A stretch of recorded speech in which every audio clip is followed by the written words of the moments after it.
Compañeros, somos el grupo número 1. A continuación, les compartiremos una breve explicación acerca de los contratos mercantiles regulados en el Código de Comercio. Muy buenos días, compañeros. A mí me correspondió hablarles acerca sobre el contrato de compraventa mercantil. Una pequeña definición es un contrato por el cual el vendedor transfiere la propiedad de una mercadería o cosa mercantil al comprador, cuya obligación es pagar el precio. La compraventa mercantil se encuentra regulado en el artículo 695 al 706 del Código de Comercio. Elementos personales: el vendedor y el comprador. Formales: la forma del contrato de compraventa varía según la mercadería enajenada. Si es un vehículo, se suele utilizar un documento que extiende el Ministerio de Finanzas como título de propiedad. Si se trata de un televisor, se hace por documento privado, con firmas legalizadas. La compraventa de un pantalón por una simple factura. La compra de un refresco es verbal. No hay, pues, una fórmula general, depende del negocio en particular. Elementos reales: es la cosa y el precio. La cosa son las mercaderías y el precio, la contraprestación a cargo del comprador. Ejemplo: la participación de los comerciantes puede ser en dos extremos subjetivos del vínculo, comprador y vendedor. A esta compraventa podemos llamarle plena. Un industrial de láminas le vende un lote de unidades a un comerciante para posterior venta. En este caso, los dos son comerciantes. Ahora les hablaré acerca sobre el contrato de suministro. La pequeña definición es un contrato por el cual una parte llamada suministrante se obliga mediante un precio a realizar a favor de otra, llamado suministrado, una serie de prestaciones periódicas y continuadas de mercaderías o servicios. Se encuentra regulado en el artículo 707 del Código de Comercio. Elementos personales: suministrante y suministrado. Formales: el contrato de suministro no está sujeto a formalidades especiales. Según la organización de la empresa, puede constar en documento pre-redactado, salvo que suele aparejarse una garantía prendaria o hipotecaria, en cuyo caso debería constar en escritura pública. Pero son casos muy raros, a veces ni siquiera consta por escrito. Elementos reales: son los de la cosa, cosas muebles o servicios. Ejemplo: que un industrial de muebles se obligara a entregarle a un intermediario una cantidad de bienes al final de cada mes, conforme al plazo pactado.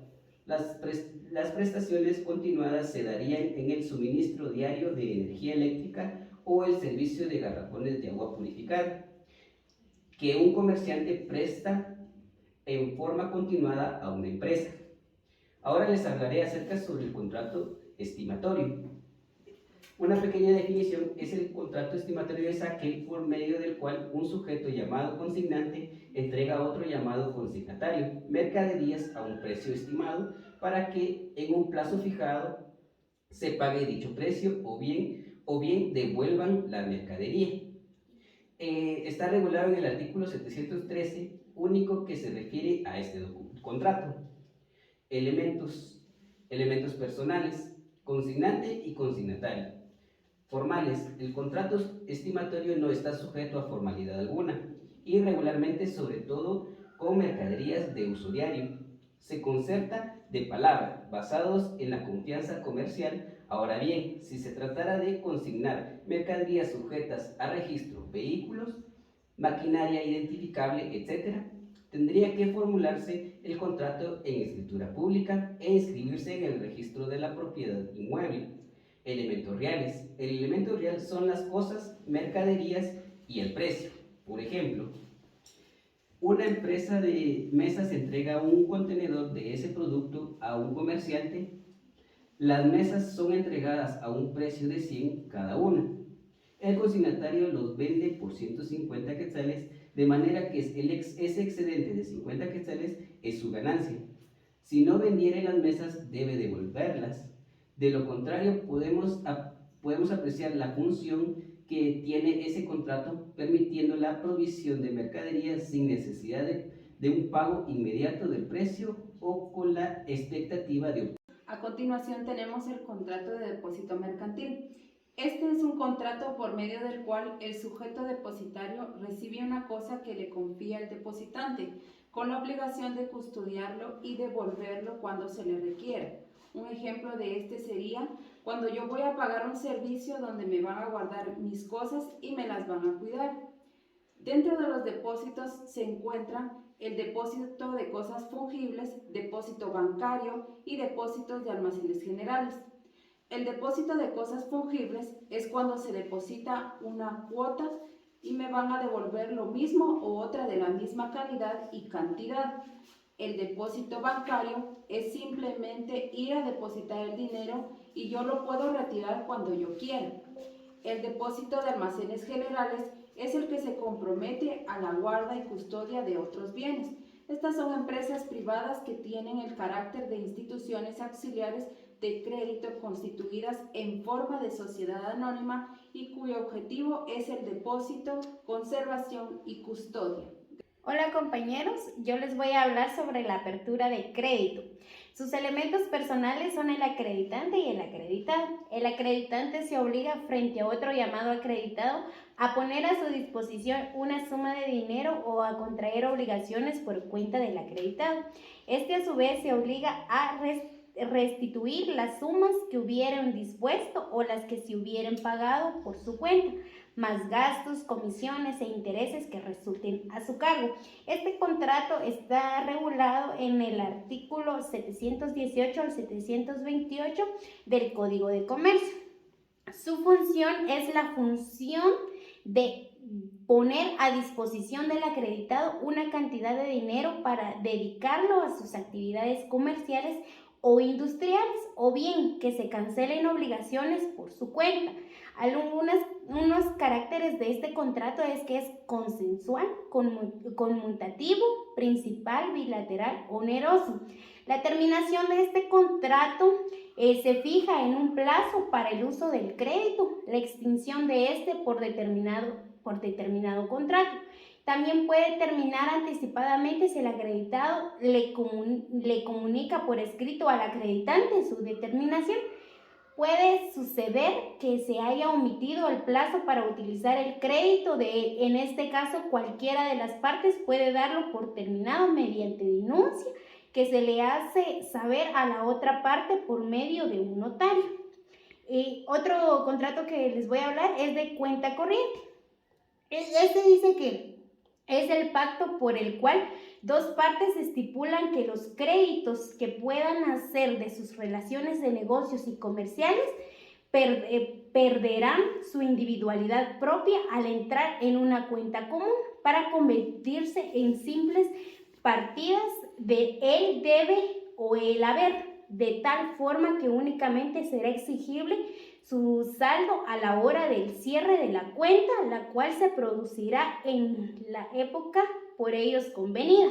Elementos de la cuenta corriente, los elementos personales son la cuenta corrientista al cierre de la cuenta, el deudor y el acreedor. Sus elementos reales son las remesas, saldos resultantes al cierre de la cuenta. Las partes se comprometen a aplazar un tiempo determinado el cumplimiento de las obligaciones. El Código de Comercio tiene regulado estos en sus artículos 744 al 749. También les voy a hablar sobre el contrato de reporto. Dice que es una parte llamada... También les voy a hablar del contrato de reporto, que dice que es una parte llamada reportado, transfiere a otra llamada reportador la propiedad de títulos de crédito, obligándose este último a devolver al primero u otros títulos la misma especie dentro del plazo pactado y contra reembolso de precio de los títulos, el que podrá ser aumentado o disminuido según se haya convenido. Sus elementos personales son el reportador y el reportador. reales y los elementos reales son el título, los elementos formales son el documento en que conste el reporte, de verdad cumplir los requisitos que estipula el artículo 745. Para seguir hablando del tema, pues yo les hablaré de la carta de orden de crédito. La carta de orden de crédito es un contrato que se formaliza en un documento denominado carta de orden de crédito, por medio del cual quien lo expide se dirige a un destinatario, ordenándole la entrega de una suma de dinero a la persona que él mismo le indica y a quien se le llama tomador o beneficiario. La carta de orden de crédito es un documento en el que el dador, en este caso generalmente es un banco, invita a otras personas u otra persona, que en este caso es un corresponsal, a que entregue al portador la cantidad de dinero que éste desee dentro de un máximo fijado en el propio documento. El portador debe reembolsar sin demora al dador la cantidad recibida. En otros contratos tenemos el contrato de tarjeta de crédito. El contrato de tarjeta de crédito dice que es un contrato en el cual el comerciante que extiende el documento de crédito se compromete a pagar hasta una suma determinada las compras al crédito que el titular haga con los comerciantes afiliados al sujeto que extiende la tarjeta. Por el contrato de crédito documentario, un sujeto llamado acreditante se obliga frente a otro llamado acreditado a pagar o contraer una obligación por cuenta de este y en beneficio de un tercero beneficiario. Su fundamento legal lo tenemos en el artículo 757 del Código de Comercio de Guatemala. Las características del contrato de tarjeta de crédito son que es típico, oneroso, de tracto sucesivo y formal. Sus elementos personales, acreditante, acreditado y beneficiario. También hablaremos acerca del crédito documentario, el cual nos dice que es llamado crédito documentario porque el beneficiario recibe el valor del crédito sin entrega del documento de la transacción, de pólizas, de carta de porte, conocimiento de embarque, etc.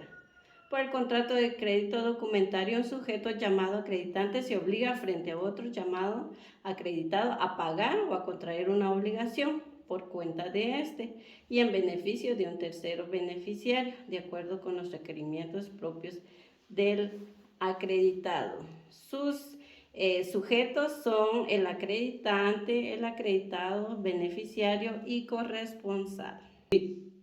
Continuando con nuestra exposición, hablaremos del contrato de fideicomiso.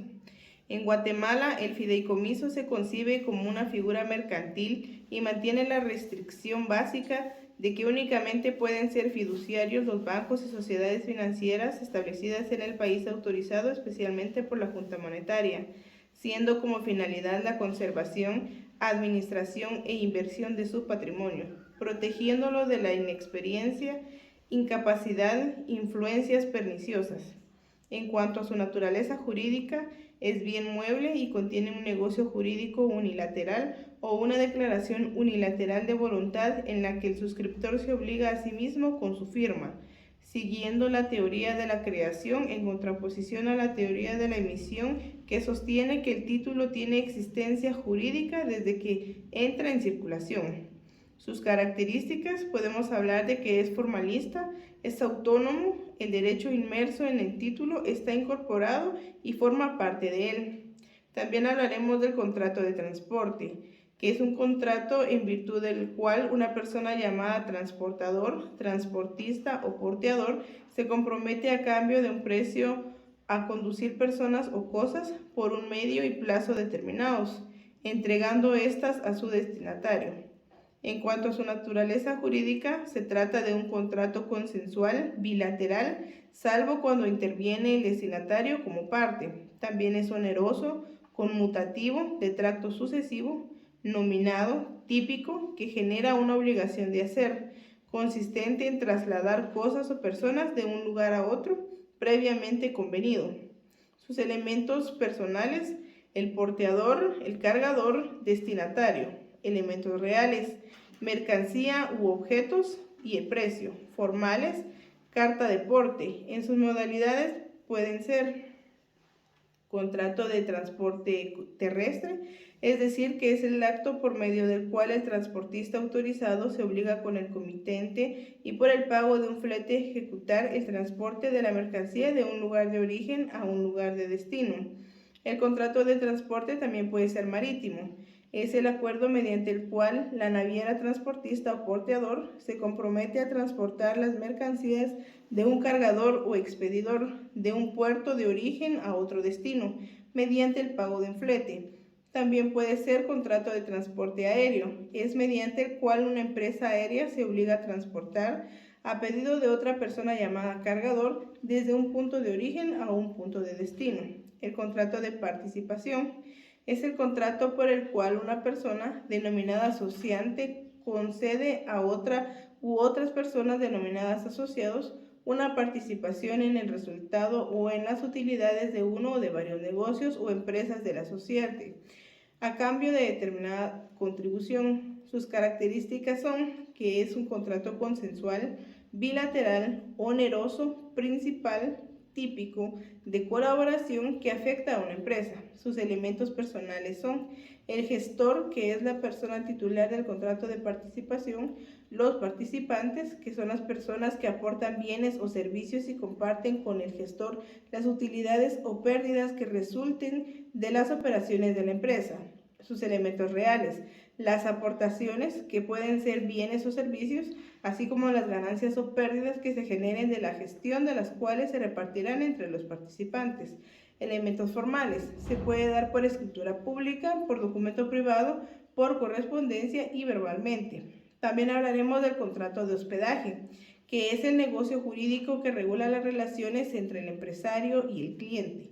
Es un contrato de arrendamiento de carácter comercial y de adhesión que una empresa dedicada a esta actividad celebra con el propósito principal de prestar alojamiento a otra persona denominada huésped, mediante el pago del precio respectivo día a día por un plazo inferior a 30 días. Estos contratos pueden ser de dos modalidades: tácito, cuando el huésped solicita alojamiento en un establecimiento autorizado fundado precisamente para prestar ese servicio. También puede ser expreso, cuando también quien proporciona el servicio no tiene empresa y establecimiento propio para ello. Sus elementos personales son el hotelero, hospedero, albergado o fondista, viajero o huésped. Elementos reales: precio o retribución, servicio o servicios. Elementos formales: no existe forma en especial. Las características de este contrato son: bilateral, porque intervienen dos personas; oneroso, el huésped paga por los servicios y albergue que se le proporciona; de tracto sucesivo, que renueva tácitamente día a día mientras dure la necesidad del huésped de albergue y demás servicios adicionales o conexos. Les explicaré sobre el contrato de seguro. Ese contrato lo podemos encontrar en el artículo 874 y 886. Se dice que el contrato de seguro es el acuerdo por el cual una de las partes, el asegurador, se obliga a resarcir de un daño a pagar una suma de dinero a la otra parte. Como bien, también el contrato de seguro puede tener por objeto toda clase de riesgos si existe interés asegurable, salvo prohibición expresa de la ley.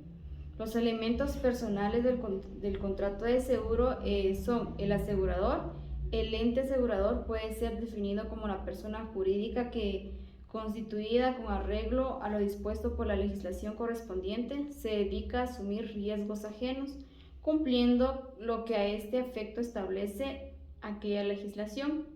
Tenemos también el tomador. El tomador es la persona natural o jurídica que contrata y suscribe la póliza del seguro por cuenta propia o de un tercero. También tenemos el asegurado.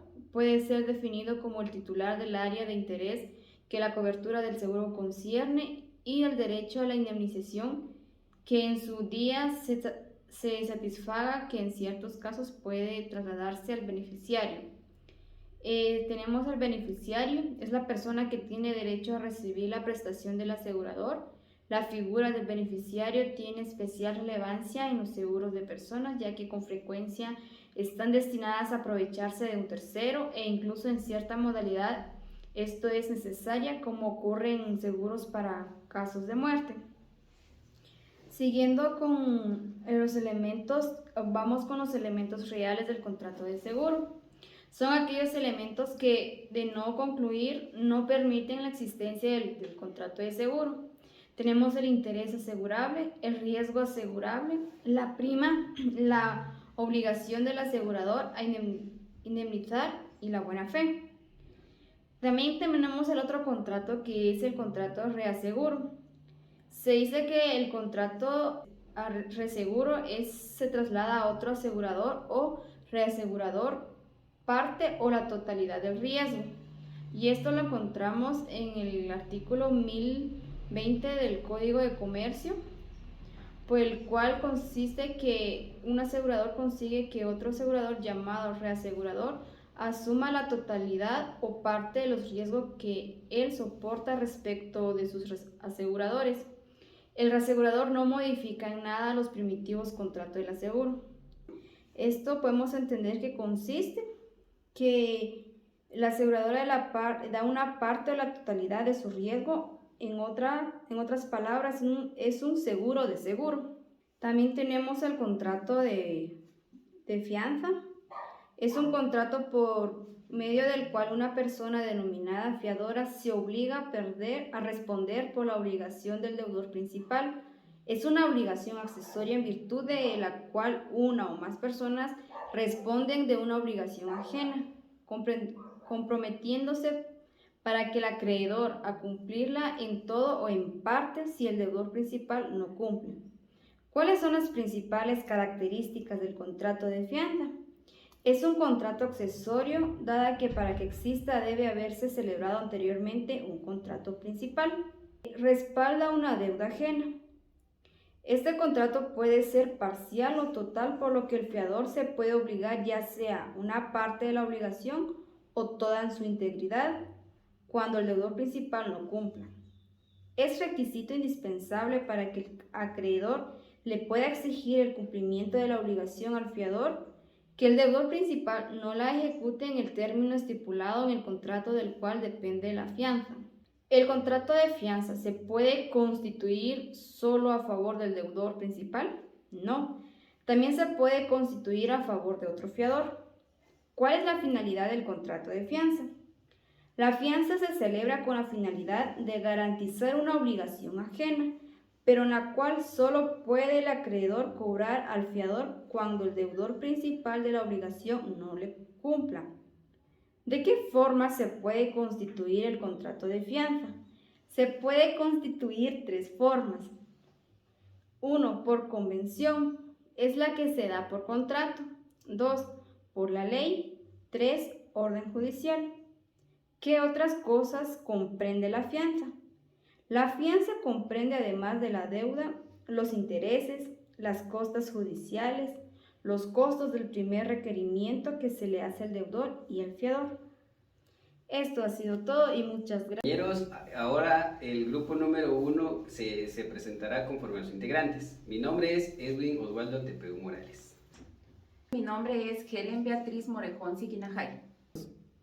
Mi nombre es María Angélica Sisimit Axibinay. Mi nombre es Evelyn Ileana Rucal Machán. Mi nombre es Sonia Elena Hernández Vieno.